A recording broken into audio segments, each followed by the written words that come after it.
If characters are the lifeblood of fiction, then screwing up your character is the fastest way to ruin your book. In this video, we're going to go over the 9 character mistakes that you definitely want to avoid in your book, and the most common ones that you're thinking of right now, those aren't the ones we're going to be talking about. Let's get started with number 1, only focusing on half your character. Now, you probably know Chuck Palahniuk because of Fight Club, but he has a writing method that he teaches authors that's called the head method and the heart method. He says that if you use both sides of this method, readers will love your character, but unfortunately, a lot of authors only do one or the other side. So the heart method uses frankness and vulnerability to create this emotional bond between the reader and the character. And for an example of this, Palahniuk points out his novel Survivor, where the protagonist reveals that he runs this suicide prevention hotline just to find people who are as damaged as he is. Now, the second way that a writer can make sure that their character is connecting with the reader is what he calls the head method. This is where the narrator demonstrates competency, some sort of deep knowledge or ability that makes the reader think, oh, this is the best person to tell this particular story. And Palahniuk says that Tom Clancy actually does a really good job of the head method because he's using these dense thickets of technical details about military and governmental operations, and it makes you think like, oh wow, this guy really knows his stuff. If you're writing something like sci-fi, you can lean too far to the head side and then forget the heart side of things. If you're writing romance, sometimes you lean too far to the heart side of things and then forget the head side of things. Just make sure for your character that you're including both the head and the heart when making the reader connect with them. The second mistake that a lot of writers make with their characters is that they write too likable characters. Sometimes I find that authors write characters who are far too likable because their protagonist is kind of a reflection of them. And so giving them flaws is like admitting that they have flaws. So there's this hesitancy to make them a fallible person. But look, I mean, Tony Stark has way too large of an ego. And Leslie Knope has zero boundaries and she just kind of steamrolls over people. And Raymond Chandler's Philip Marlowe, he is a drunk. So do not be afraid to give your protagonist significant flaws. Now, I want to give you a very unusual strategy for how to save your character from being too likable. Have them kick a puppy. Now, I know what you're thinking. You're thinking like, wait a second, that's what a villain does. I don't want my main hero to kick a puppy. That's a horrible thing to do. And you're right, it is a horrible thing to do. But look at Janine Cummins' American Dirt. She has this nearly flawless character named Lydia. And I was thinking, oh my goodness, this character is just wonderful. And then all of a sudden, out of the blue, she kicks a puppy. And my jaw dropped. I was flabbergasted because as an editor, I'm like, I tell people, oh, like have villain kill a puppy. What's the hero supposed to do? They're supposed to save the cat. And then I'm like, how did she get away with that? I think she got away with it because this was a character who was almost too perfect and she needed to give her character flaws. And so she said, oh, if I have her do something a villain would do, like kick a puppy, then the reader's going to understand, oh, this is a person who has a flaw, this is a person with a temper. And just a quick note here about how I can help you write your novel. I have 2 ways that I can help you. One is Bookfox Academy. This is a collection of 10 writing courses that I lay out how to write a novel, how to write a sentence, how to write better dialogue, how to write characters. It is a masterclass in improving your skills as a writer. And the second way I have to help you is my Bookfox Lab. This is my one-on-one coaching and mentorship program where you get feedback on your writing every single week. You get to meet with a mentor and talk about your struggles and talk about your book and your aspirations for it and how to pull it off. And you also get weekly meetings with me where I talk about fiction live and give you amazing, amazing instruction for about an hour and a half. Links to the Academy and in the lab are in the description below. Check them out. This next mistake is the one I see most often when editing an author's novel. It is number 3, accidentally writing a third wheel character. Now, no one likes to be a third wheel, that odd person out in a relationship, but some writers, when they write their sidekick characters, they end up making them a third wheel because the sidekick characters really don't do anything in the story. They don't have a role to play in the plot. So here's a test for your book. If you took your sidekick character out at the crucial moment of the climax, would it make a difference? Would the plot fall apart? Because if it doesn't, then that characters unnecessary. You can just delete them and they wouldn't matter for your story. Your goal is to think of every single one of your characters as a piece inside of a Rube Goldberg machine, where if you removed that piece, the whole machine wouldn't work. Everything would break. And the place where I see this go wrong most often is usually at the climax, where authors are focusing so much on their protagonist that they forget that their sidekick characters need a role too. Look at Star Wars Episode 8, The Last Jedi. You have BB-8 flying with Poe. BB-8 obviously is the sidekick character here. So the storytellers are good enough to realize, like, wait a second, BB-8 is useless unless he has a role. So what do they write in? Oh, the weapons malfunction, and therefore BB-8 is the only character in the scene who can fix those weapons before Poe has to fire. Please make sure even minor characters in your novel have some sort of role to play, or else they just don't belong. The fourth mistake that I see sometimes as an editor is taking too long to characterize. Now, back in ye olden days of writing fiction, yeah, you could get away with multi-paragraph descriptions of a character, but not so much anymore. Now, there used to be something called completist characterization. So look at this example of Bram Stoker's Dracula, how he describes Dracula for the first time. We have his face, we have his eyebrows, we have his mouth, we have his teeth, we have his ears, we have chin, we have his collar, we have hands, we have hairs, we have nails. Is there anything about this character that he didn't describe? Now, if you are writing a book in the late 1800s, then you too can get away with this. But if you are writing a book in the 2000s, I would not recommend it. Instead, the more common modern technique is what I call impressionistic characterization, which is where you just select a few salient details about that character and let that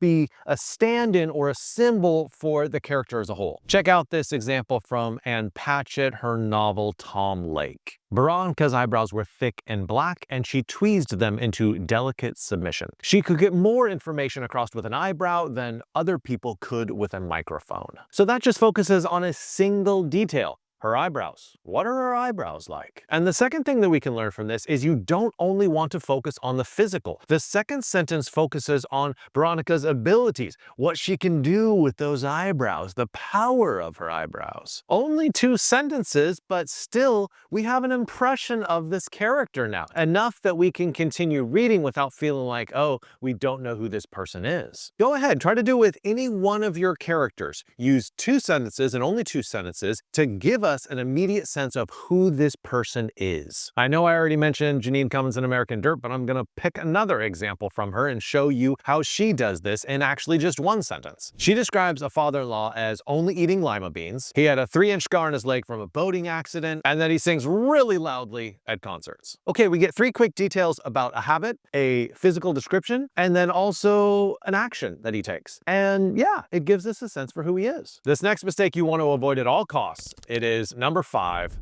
forgetting to counterbalance your character. So let's say you start your novel with the main character doing something bad. Now that's a problem because the reader might not want to go with them on this journey if they think this main character is evil in some way. So what you have to do is you have to counterbalance that in some way. Look at a character like Aladdin. When we're first introduced to him, he is a thief. He is stealing. So automatically we're like, I don't know about this kid. It doesn't seem on the up and up. But just remember, it's always fine to have your character do something bad as long as they do something good to sort of balance out the scales and give us a sense like, oh, this is a character who does both good and bad things. So after the chase where Aladdin steals bread, do you remember what he does at the end? He gives his stolen bread to some starving kids. So immediately we're on Aladdin's side, like, yes, you are the hero we need. And I should also say that when you show your character doing both bad things and good things, then they seem more like a real human being rather than this fake imaginary person on the page. This next point might surprise you, and you might very well make this mistake already in your book. It is number 6.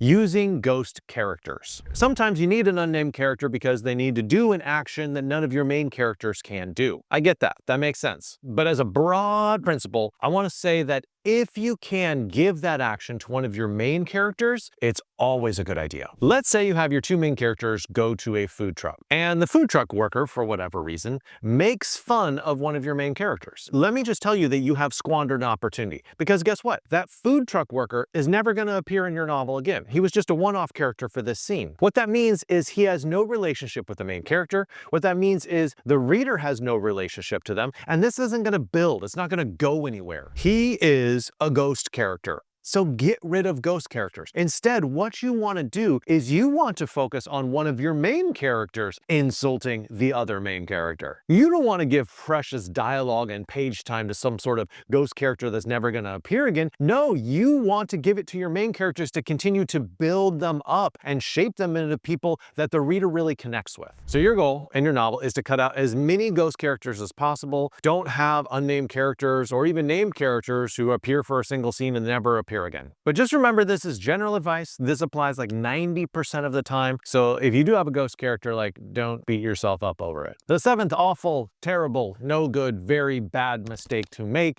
is missing perpendicular or parallel characters. So some of you might know Chuck Wendig, who wrote Damn Fine Story, which is a collection of advice for fiction writers. And in it, he talks about parallel characters versus perpendicular characters. Perpendicular characters are characters who are at odds with each other. Think of Sherlock Holmes and Professor Moriarty. They are diametrically opposed enemies. And then parallel characters are characters running alongside one another. Think of characters like Luke and Leia in Star Wars. So what Chuck Wendig says is that you want to make sure you have both parallel characters and perpendicular characters in your novel. Some authors tend to only focus on the perpendicular characters because they're like hyper focused on having lots of conflict. And then other authors sometimes have a lot of parallel running characters, and so there's not enough conflict in their book. Your goal is really to come up with parallel and perpendicular characters and balance them throughout the book. And I should also say that characters don't need to solely remain parallel or perpendicular characters. In Gilmore Girls, the characters are constantly moving in and out of parallel and perpendicular relationships. Oh, they're in conflict. Oh, they're fighting. Oh, suddenly things are great again. And back and forth. Or look at Prince Zuko in Avatar: The Last Airbender. At first, he has a perpendicular relationship as the antagonist, but over the course of the show, he sort of moves more and more parallel to The Last Airbender. Okay, we have 2 mistakes left, and you don't want to miss either one of them. Let's look at number 8. They all enter a room the same. In order to write good characters, you have to make sure that you're distinguishing your characters from the other characters in your story. And obviously, if they're too similar, then that doesn't mean you've really established them as unique characters. So let me propose a little test. How do your main characters enter a room? Show each one of them entering a room, and then ask yourself, do I think the reader could tell who my character is just by the way that they moved and entered a space? Look at this example of a BBC adaptation of John le Carré's Tinker Tailor Soldier Spy. So Toby enters in a very precise and organized manner. Roy Bland enters and he's a slovenly mess, just completely disorganized. Percy enters like a commander, like he's used to being in charge, very authoritative. And then Bill Hayden enters a little wobbly. You're kind of afraid this guy is gonna mess up in some way. So if you can distinguish your characters simply by the way that they move inside your story, then I am sure you have gone such a long way towards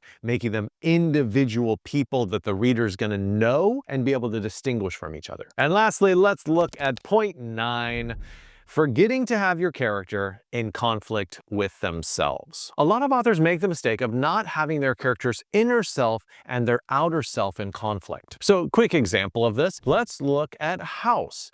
His outer self is a grumpy person who seems to hate everyone. However, his inner self is a devoted doctor who wants to save every person that he can. And really the thrust of the entire show are those two selves of his working against each other and in conflict with each other. But when you do this technique, I have 3 really important pieces of advice. 1, you want the readers to feel the strain of that character maintaining the false front. You want to create scenes where the character is almost breaking character. For instance, look at The Bell Jar by Sylvia Plath. The main character there, Esther Greenwood, she has a very successful life as this New York editor. On the outside, it looks really good. That's her outer self. But then her inner self, she is super anxious and super depressed. So it's a real struggle for her to try to keep that inner self hidden and not let it creep out into her outer self life. The second thing you should do is give the character a kind of private space where they can express this inner self. Because if we can't see the inner self, then we can't really care about that inner self and understand how it's in conflict with the outer self. HBO has this great show called In Treatment, where for 4 episodes, a therapist meets with 4 individual patients, and then the 5th episode is him meeting with his therapist. So we get to see his outer self in the first 4 episodes, and then we get to see his inner self, his struggles, his doubts, his own issues in that 5th episode. And then the third advice I'd give is push this to a breaking point. The inner self and the outer self can't be in tension for the entire storyline. At some point, one is going to break out, something's going to fall apart. There needs to be a disaster because of that tension. Hey, don't forget to check out Bookfox Academy if you're interested in self-directed courses. It's over 230 videos. You will love it. And don't forget Bookfox Lab if you want to work with me one-on-one and really get a high-intensity program to help you with your novel. Links are in the description, and I hope you have a good writing day.